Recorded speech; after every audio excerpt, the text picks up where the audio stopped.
नमस्कार मित्रों, स्वागत है आप सबका हमारे एटर्नल योगी व्लॉग्स में। आज हम बात करेंगे शिक्षण और दिशाधारा के रूप में, शिव जी के रूप में, और हम अपने महादेव जी के बारे में कुछ बातें करेंगे। कुछ भ्रांतियां फैली हुई हैं हमारे समाज में, जो मिथ्स हैं उनको हम क्लियर करने की कोशिश करेंगे। तो जैसे कहा जाता है कि शंकर जी की आंखें होती हैं तीन, तो तीन कैसे होती हैं? शंकर जी की एक आंख ऐसी है कि जब कभी उसे खोल देते हैं और जिससे उस किसी को देखते हैं वह जल के भस्म हो जाता है। जैसे कामदेव को एक दिन शंकर जी ने आंख खोलकर देखा तो वह तुरंत जल के राख हो गए। तो वो कोई आंख नहीं है। फिर यह क्या है? तीसरी आंख है विवेक की आंख, दूरदर्शिता की आंख, टेलीस्कोप की आंख, जिससे हमको परलोक दिखाई पड़ता है, जिससे नरक दिखाई पड़ता है, जिससे पुनर्जन्म, अगला जन्म दिखाई पड़ता है, जिससे हमको बुढ़ापा दिखाई पड़ता है। तो हम तो मित्रों केवल आज का फायदा हमको दिखाई पड़ता है, कल क्या परिणाम होगा या नहीं दिखाई पड़ता। हम वह चीजें खाते हैं कि कल हमारा पेट हो जाए तो क्या, दावत खाने जाते हैं तो खाते ही चले जाते हैं, अरे बाबा पेट में दर्द हो जाएगा, अरे साहब कल दर्द होता है तो लवण भास्कर चूरन खा लेंगे, आज तो खा ही लेने दीजिए। आज खाता है और घंटे भर की बात भी नहीं मालूम है। जो कुछ होगा सो देखा जाएगा। तो मित्रों, हम और आप वो आदमी हैं जिनको अभी इसी वक्त का फायदा याद है, दूर का नुकसान, दूर का फायदा ध्यान में नहीं आता।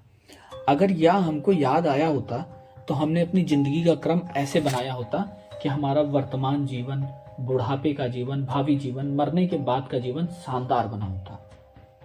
आज के फायदे के लिए हमने सब कुछ गंवा दिया।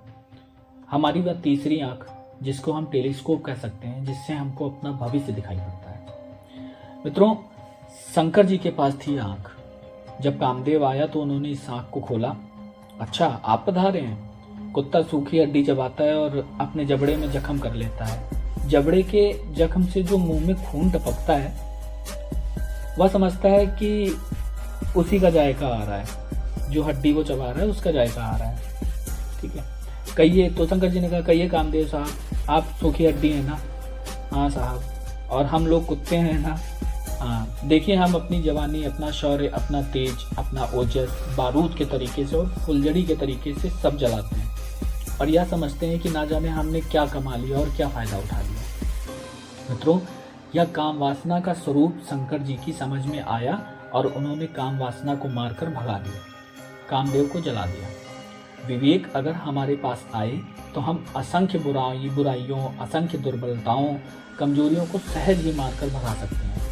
यह है शंकर जी की तीसरी आंख। जिस सिद्धांत में यह तीसरी आंख जुड़ी हुई हो, जिस व्यक्ति के जीवन में यह तीसरी आंख जुड़ी हुई हो, वह शंकर अथवा शंकर का भक्त है। मित्रों, शंकर भगवान गले में मुंडों की माला पहने हुए हैं। क्या मतलब? शंकर जी ने कंकालों की बनी मुंडों की माला अपने गले में पहन रखी थी। आप भी अगर मुंडों की माला गले में पहन करके रखें और यह देखें कि हमारी बीवी मुंड, हमारा बच्चा मुंड, हमारा शरीर मुंड है, यह सब हड्डियों के जंजाल और हड्डियों के जखीरे मरे पड़े हुए हैं और हमारे गले में बंधे हुए हैं। खोपड़ी वाला कंकाल जो हमको अपना दिखाई पड़ता है, उसके साथ मौत और जिंदगी को मिला करके समन्वय करके रखा होता तो मजा आ जाता। समझिएगा, ध्यान से समझिएगा कि एक कंधे पर आपने मौत का हाथ पकड़ रखा होता है और दूसरे कंधे पर जिंदगी का हाथ रखा होता है। तो मौत और जिंदगी के समन्वय से आपकी जिंदगी राजा परीक्षित जैसी हो गई होती। मित्रों, अगर आपने मौत को समझा होता तो सिकंदर के तरीके से आपको अफसोस ना करना पड़ता। बात करते हैं कि जो शंकर भगवान के कुछ प्रतीक हैं, ठीक है, तो उन प्रतीकों को समझते हैं। कि शंकर भगवान के गले में जैसे सांप पड़े हुए हैं, वो जिन लोगों को अपना मित्र बना करके रखते थे वो थे बेचारे। जैसे तन झीन को अति पीन पावन को अपावन तन धरे, कमजोर आदमी, बीमार आदमी, गए गुजरे आदमी। जापान के गांधी कागावा का मैं एक दिन हवाला दे चुका हूँ। उन्होंने पिछड़े हुए लोगों के लिए, दीन दुखियों के लिए अपनी जिंदगी गंवा दी। ठीक है, उन्होंने गरीब कोढ़ियों के लिए अपनी जिंदगी गंवा दी। हमारे समाज में चारों ओर कोढ़ी और अंधे फैले पड़े हैं। क्या आप उनकी सहायता नहीं कर सकते? कोढ़ी और अंधा कौन? किस कोढ़ी और अंधे की बात कर रहे हैं? आप और हम और आप नैतिक दृष्टि से कोढ़ी और अंधे, ऐसे अंधे जिनको अपना भविष्य, अपना व्यक्तित्व, अपना लोक परलोक कुछ भी दिखाई नहीं पड़ता।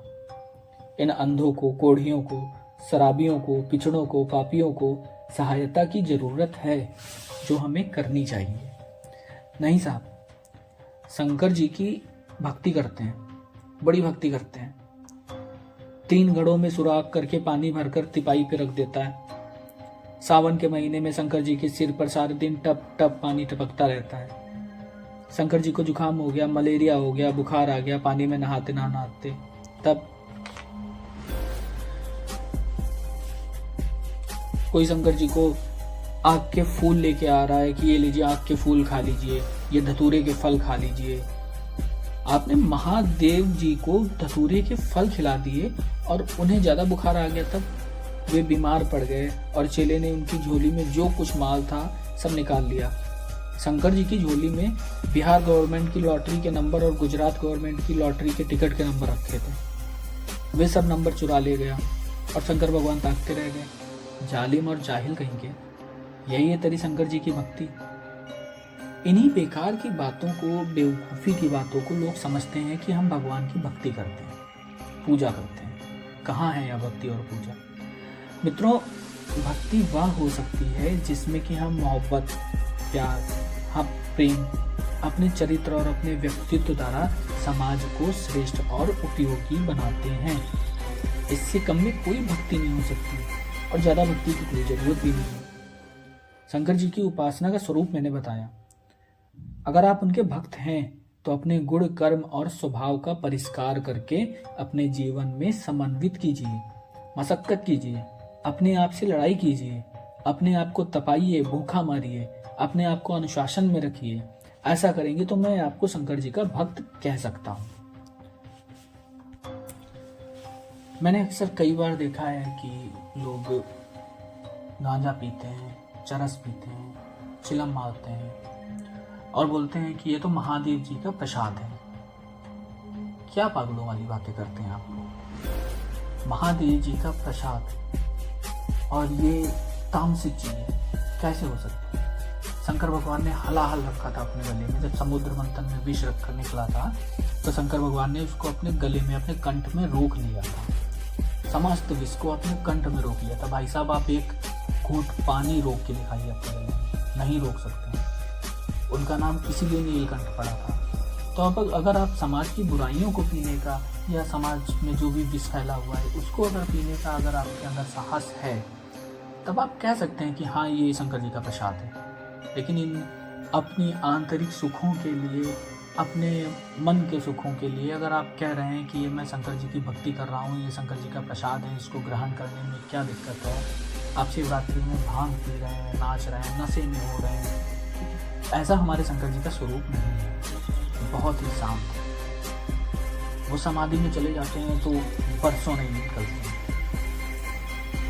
तो ऐसे बनिए आप जिससे कि शंकर जी को स्वयं लगे कि हाँ, ये हमारा भक्त है, ये इसने हमारी भक्ति करी है। ठीक है, फिर आप लोग कहते हैं कि भगवान हमारी सुनते नहीं है। भगवान कैसे सुनेंगे? भगवान क्या चाहते हैं वो तो आपने कभी समझा ही नहीं।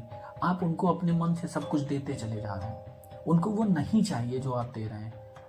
उनको नहीं चाहिए कि आप उनके ऊपर दूध के लोटे चढ़ाएं, भांग धतूरे चढ़ाएं, उनको सोने से सजा दें, उनका श्रृंगार करें। नहीं, आप वो करते हैं, बाहर निकल के आते हैं दरवाजे पे, शंकर जी के मंदिर के गेट पे भिखारी बैठे होते हैं, आप उनको निग्लेक्ट करके निकल जाते हैं, आप उनको इग्नोर करके निकल जाते हैं, उनकी तरफ पलट के नहीं देखते। हाँ, कभी भक्ति भाव आ गया या लोग बांट रहे हैं, उन गरीबों को प्रसाद दे रहे हैं तो आपने भी दे दिया। लेकिन क्या वो भाव अपने आपके मन से उत्पन्न होता है?